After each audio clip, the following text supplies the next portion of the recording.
నేను నేను చాక్లెట్ చేస్తున్నా, డైరీ మిల్క్ చాక్లెట్.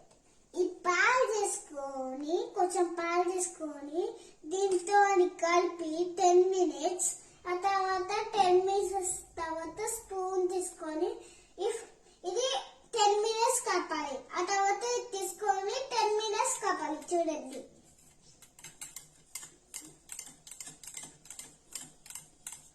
ఈ 5 minutes కప్పాలి. ఆ తర్వాత ఫ్రిడ్జ్ లో పెట్టి తీసి ఫ్రిడ్జ్ లో గ్యాస్ మీద పెట్టుకోండి.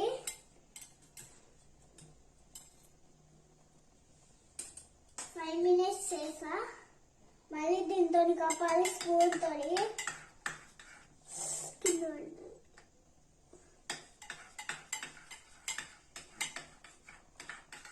తర్వాత కొంచెం వాటర్ వేయాలి. దీంతో కలిపి ఇంకా చేయాలి. కలపాలి.